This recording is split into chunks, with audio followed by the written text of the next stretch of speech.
I've just interviewed Daisy Bird, who I have long respected, probably ever since she started her business 15 years ago.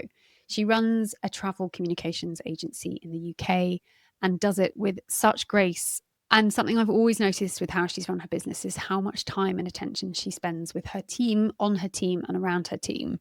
This is something I always wondered when I worked for other people, how businesses looked after people or didn't. And Daisy is certainly someone who looks after a team. So knowing how much it costs to invest in your people and knowing how much time it takes as well, I really wanted to chat to her about that emotional intelligence part of running a business. So tune into this week's episode to find out her answer to this.